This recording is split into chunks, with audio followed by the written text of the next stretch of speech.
Hi, I'm David Himel from Himel Brothers Leather, deep in COVID-19 quarantine. We're a custom leather jacket, bespoke jacket maker in Toronto, Canada. Today we're going to be talking about my Kensington Café Racer, named for my neighborhood, Kensington Market, here in Toronto. So, the Kensington Café Racer. Kensington Market in Toronto, Canada is one of the last non-developed original market neighborhoods in the city of Toronto. It historically was the Jewish market, meaning it was the place, the sort of epicenter for Jews in this city in the 30s, 40s, 50s, and 60s. And that meant a combination of live chickens, fruit, vegetables, and eventually in the 70s and 80s, vintage clothing shops. And that's how I started my business.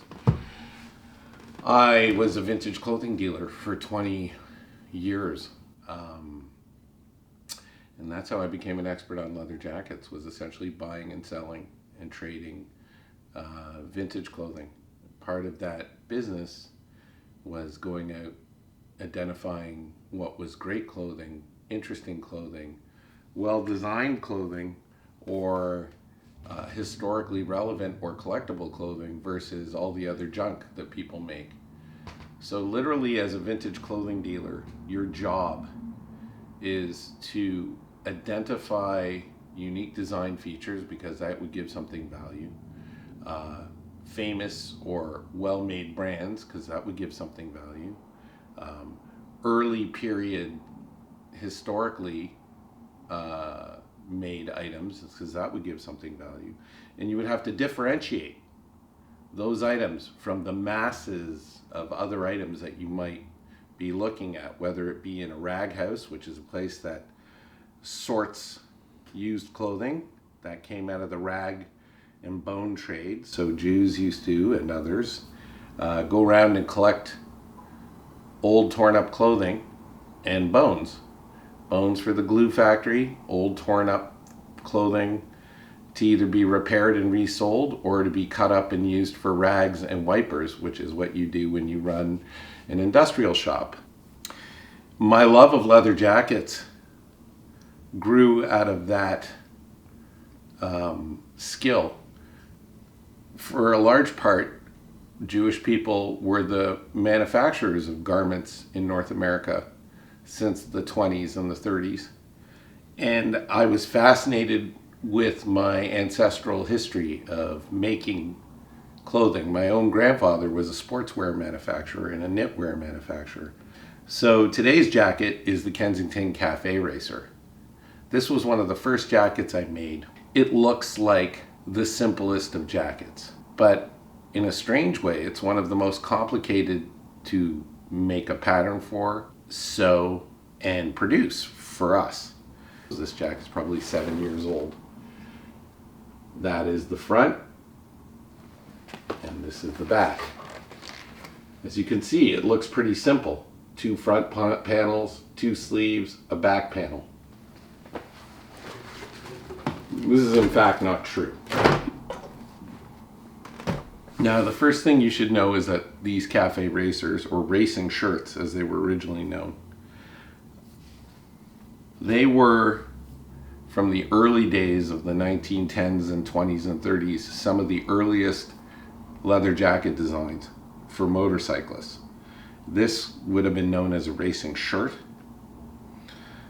People wore them in order to race their early motorcycles that might top 100 miles an hour, but they would either be going on a slippery wooden track or dirt, and they would wear a t-shirt, their leather jacket and their pants, and a leather helmet, and this was the way that they protected themselves. Given the frequency of wipeouts, the requirements for a racing shirt were often that it would be unlined, so you wouldn't overheat. It would be tight fitting, so that if you hit the dirt or the track, it wouldn't shoot up over your head and you'd injure your skin. and it would give you good mobility in order to push your motorcycle to its limits. So some of the earliest leather jackets are these shirts, but they're also some of the rarest. We commonly call these cafe racers now. There's been a lot of debate about where that term comes from. I can tell you historically, a cafe racer was someone in England who would take cut down old motorcycles, usually war surplus, and race from cafe to cafe, trying to make 100-mile-an-hour speed. Used to call that doing the ton, T-O-N, ton. And if you raced to a known distance and back, and your average speed was 100 miles an hour, you succeeded in your mission. Bikes after World War II were very cheap, and you could make them very fast if you took all the extraneous parts off them. And more fun than that, the major cities and countries like the US and Britain were building paved highways. So these were like pre-built racetracks. We're going to call this a racing shirt because it really is like a shirt. In fact, the first one I made didn't have a liner. The Kensington Café Racing shirt was very strongly based on a very early Buco racing shirt, which was quite a famous leather jacket company out of Detroit, Michigan. Many different companies do many different versions of their jackets. Most notable is in Japan. I sought to create this particular racing shirt in my collection and update the fit a little bit, but keep the details, because of all the vintage racing shirts that I had ever seen or owned, this one had the absolutely most lovely structure of any cafe racer I'd ever seen. Now, I will say that my vintage jacket that I based it on is even more interesting than the other cafe racers made by the same company. So the actual jacket I have, and I'll certainly do a rundown on it at some point, was made for a motorcycle salesman or company who was racing in Detroit and selling Indian motorcycles. And that company is actually still in business. So clearly I got someone's grandpa's jacket or someone who worked for the company. Now, what makes this particular racing shirt more interesting than other cafe racers specifically was its simplicity, its beautiful shape, its welted details, the shape of its sleeves, and the overall look when it was worn.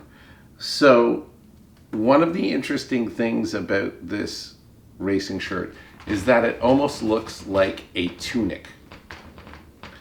And what I mean by that is it has a distinctly British feel. The front panels are very long, and the zipper comes right down to the top of the belt buckle, and then the two front panels flare out at the hips. And when you're wearing this jacket, it literally almost looks as though you're wearing a military style tunic. Most cafe racers are cut shorter, and this one is cut longer, and it has these two front flaps that lead to a V so that it sits over the hips. Okay? The second interesting thing about this design is that there's a very aggressive curve in the sleeve at the elbow. And that aggressive wide space at the elbow was designed, as I've said in many other discussions about jackets, was designed to create mobility in the arm when you were riding a motorcycle. So the original Café Racer or riding shirt and mine have both this very wide, aggressive bend in the elbow and a very narrow cuff around the wrist. So this gives your arm this incredible rock star like shape when you're wearing the jacket. But simultaneously, that narrow cuff holds the jacket in place so that if you pull your arm forward, it doesn't ride up on your arm. Not all motorcycle jackets will have that narrow cuff for reasons that some men have different sized wrists than others. But also that a lot of people feel uncomfortable when they feel something grabbing at their wrist. But if you're going to ride a motorcycle and you're going to race one, you need that. It's so narrow that you can't wear this jacket zipped up with a watch. It will not zip over a watch. Now, the other interesting design features on this particular jacket, and I'll hold it up one more time so you can see that very aggressive elbow and narrow cuff. And you can see that almost tunic-like shape on the front. Another thing that you'll see is that there are two leather welts sewn in with single needle double stitch down the front of the jacket. You see where the zipper ends here and you get that triangle. Those welts were on the earliest racing shirts. They were designed to keep the wind out from your zipper so that your jacket didn't sort of fill with air while you were riding. I don't know if it was a particularly effective design, but it sure was pretty. It was a really nice detail. A little bit hard to do, to put in a zipper across two welts like that. And of course we have the welted simple chest pockets, which technically really wouldn't be used for much because this is a racing shirt. You don't want to have stuff in your pockets. But they're there in case you need them. So you've got the two welts, the welted pockets. You have a wind welt across the cuff. This is a very nice detail. Okay? And then on the back, you have this, I guess you would call it piping or a welt. It's the same thing. So this piping feature right across the yoke, just for consistency and as a little aesthetic touch. All these things were on my original jacket. Now, what makes this jacket complex to sew? One is that piping, assembling the zipper and the panels so that everything lines up, because in this particular model, if you don't line up the zipper and the chest pockets perfectly aligned, the jacket looks asymmetrical, and it's quite tricky to sew that.